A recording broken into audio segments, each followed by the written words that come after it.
Hello, my friends, and welcome back. Thank you very much for being with me again today. Well, Putin and Lukashenko, friends will be friends right till the end, right? That song made by Queen. Not Queen Elizabeth, but Queen the band. We have here Lukashenko and Putin meeting, and this article comes from Ukrainska Pravda, and it's from the 26th of September. Lukashenko goes to see Putin to talk about difficult times. Okay, what kind of difficult times? I was about to say something, but I won't say. So Alexander Lukashenko, the self-proclaimed president of Belarus, has flown to see Vladimir Putin, the leader of the Russian Federation, the aggressor country.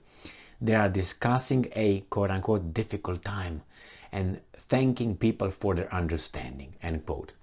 Well, the fact that Lukashenko leaves his post, leaves his country, and flies outside to Russia, it tells me that he is very, very certain that nothing will happen in his absence in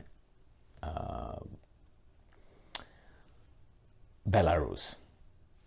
Now, obviously, there are Russian soldiers over there too, so there could be a coup or anything over there. But usually, when the dictator leaves the country, if they leave the country, that's why dictators don't really leave countries, not because nobody invites them and they don't have place to go, or they're, put to the side or something like that. No.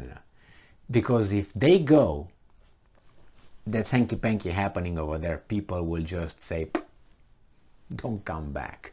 If you come back, you're not the one. I'm the one, and I'm gonna cut your head off.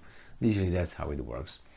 They try to isolate. They think, oh, they're isolated. They're not isolated. They form their own club. Remember when you were in school? You had less popular people in the classroom. They form a little group.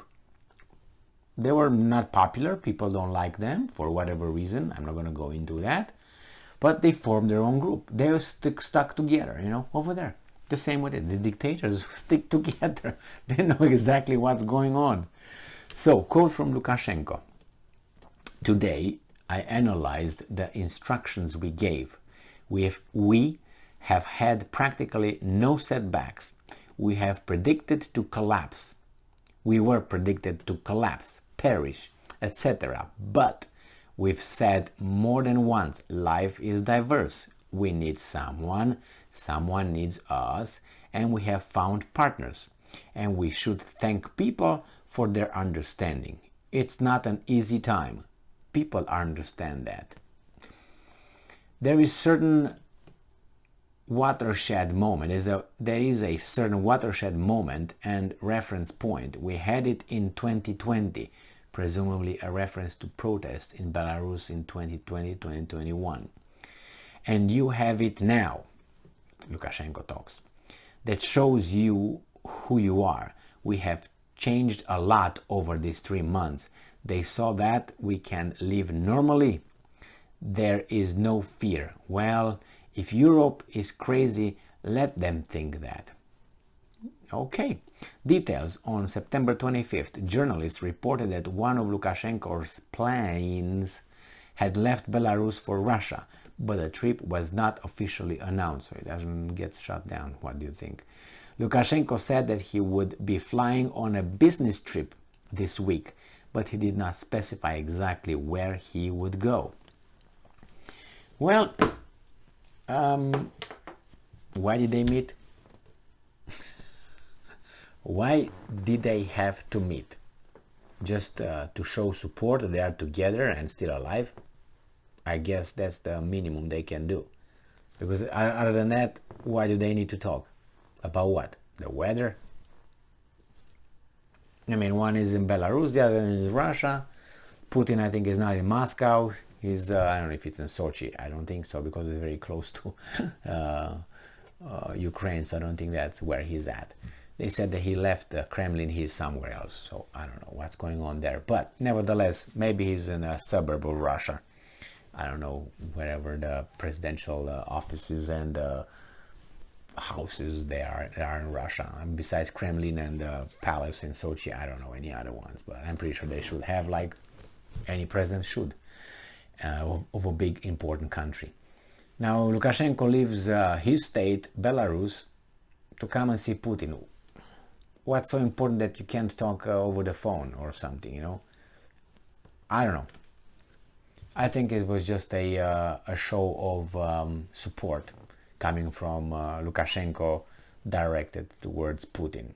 Other than that, really, why would they meet? Waste time? But they know better. I don't know why, but I can't see anything else. As I said, if they want to talk military strategy, that's the generals. If they want to talk it, why do you think they're going to talk one-on-one over there and hidden somewhere in a basement? Well, I don't know. And the article did not give any details, nothing. It was just Lukashenko's support. All right, we got that one. You're like, what's his name? Ramzan Kadyrov. Okay, you're like him. But you have a country, the other guy has a little thing over there. And Lukashenko's, or better put, Belarus's strategic position is very dangerous for Russia. If they lose Belarus, they will have just a portion of eastern Ukraine to attack, and if you attack, you always are in danger of being surrounded by the flanks. So you have to go where? It's true that these territories that they were fighting for do not go too deep.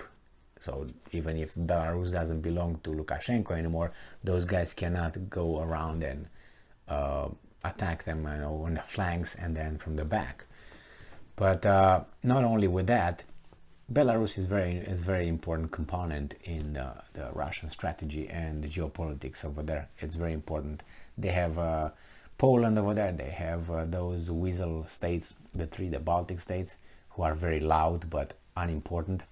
But they're important through their location as well. Because any piece of land that you have somewhere, you can bring military infrastructure. You have Kaliningrad, Russian Kaliningrad enclave. They can bring over there nuclear weapons. They brought three hypersonic missiles over there. They could be fitted with nuclear weapons. So it's a little bit closer to the European capitals, even though why would you hit a capital when you have to hit, I don't even know what you would hit, really, with an atomic bomb. It's just terrifying, but if you imagine how much destruction it can do, you throw it or land it or launch it or drop it over a military base. How many are you going to include? 2 out of what? 300 or something that let's say Germany has. It's just the destruction factor. Otherwise, you're going to destroy what? Cities. That's what you're going to destroy.